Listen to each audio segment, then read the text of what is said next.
Just for the fun of it, I decided I would attempt a meme add-on win streak, where I try to win multiple killer games in a row using meme add-ons. So what are the rules of this win streak? 0 or 1 kills is a loss, 2 is a tie, and 3 or 4 kills is a win. If I get a tie, then the win streak does not disappear, but obviously I don't get a win added either. I have to use one of the meme add-ons, which in my opinion is any add-on that gives you blood points. I can use another add-on, which I always will, and I can use any perks. However, I cannot use any game-changing offering like a map. Blood point offerings are fine. The main add-on for this video is the Beast Suit, which basically makes the Wraith have a heartbeat whilst he's invisible. This sucks because the Wraith having no heartbeat is like the main good thing about him. For this build, we're going to be focusing on the idea that we're going to have a heartbeat the entire game. So our first perk is going to be Distressing. This will make the heartbeat even larger. The next perk is Unnerving Presence. This makes the skill check area for survivors whenever they're doing either healing actions or generators smaller, which makes it harder for them to hit their skill checks. The other perk that our terror rate is going to be affected by is Coulrophobia.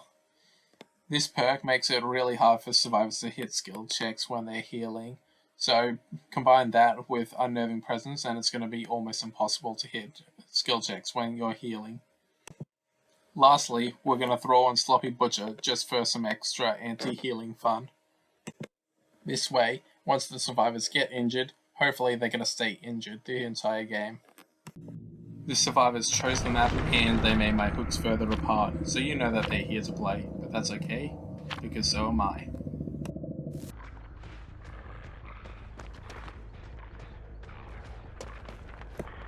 I try to force the free pallet drop here, and I manage.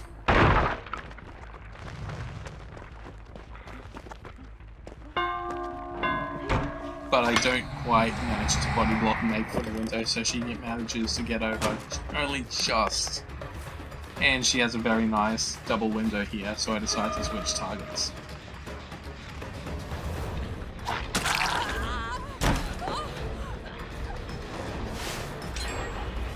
Due to the anti-healing nature of this build, I'm happy to drop Chase so that I can get a few more injuries.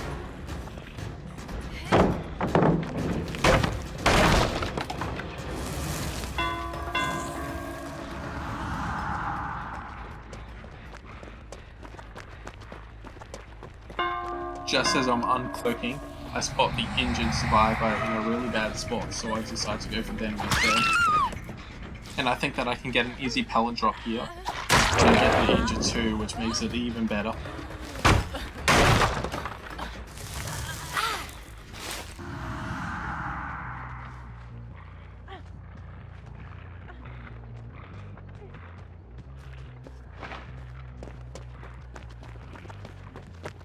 Imagine getting outplayed by a Meg.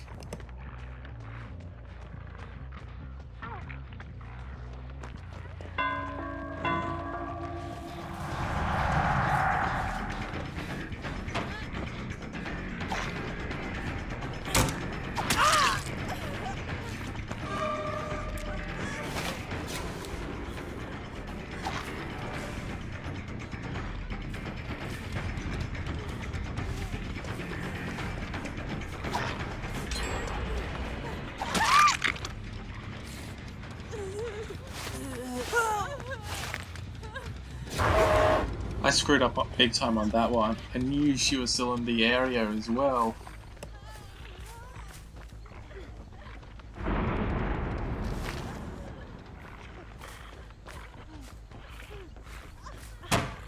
I do a great fake, and then I bite the dead hard.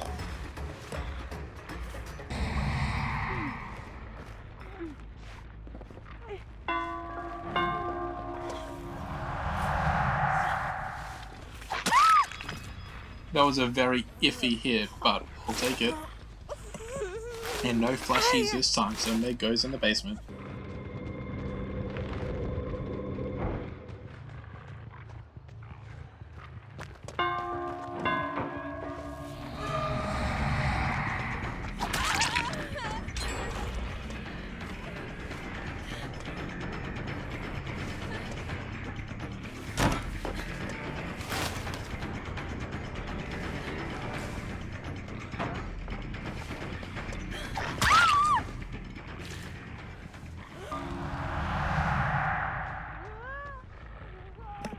saw scratch marks towards Shaq in the distance, which lets me put pressure on the unhooker.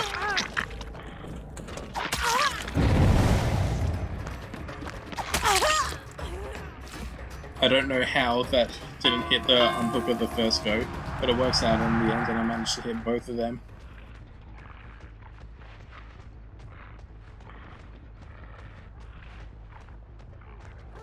And I guess even with this add-on, the Wraith still has some stealth, and the Meg just runs right into my arms. There's one gen to go, so I really don't know why they were trying to heal against an anti-healing build instead of do that gen.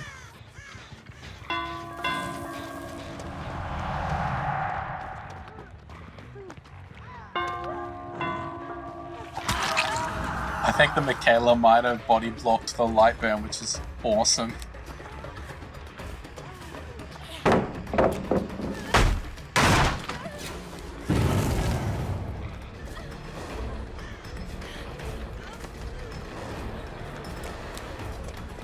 It was a really good dead hard from her as well, which is silly for me because I knew she had it.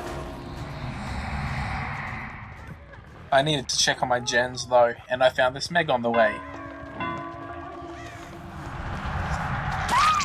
That dead hard was not so good.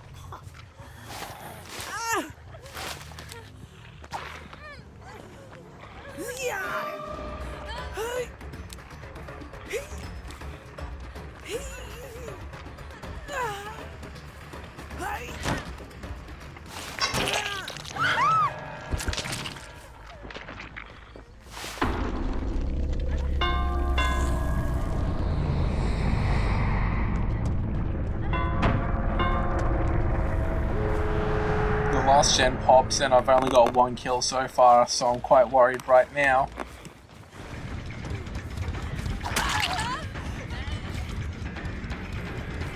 That Michaela hasn't been hooked yet, so the Meg is a much better target, but she's also in a much better spot, so I decided to go after Michaela.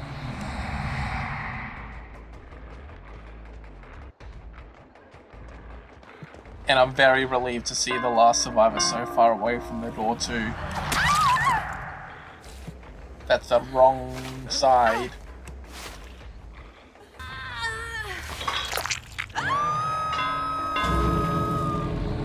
Doors are open now, so it's going to be a close one.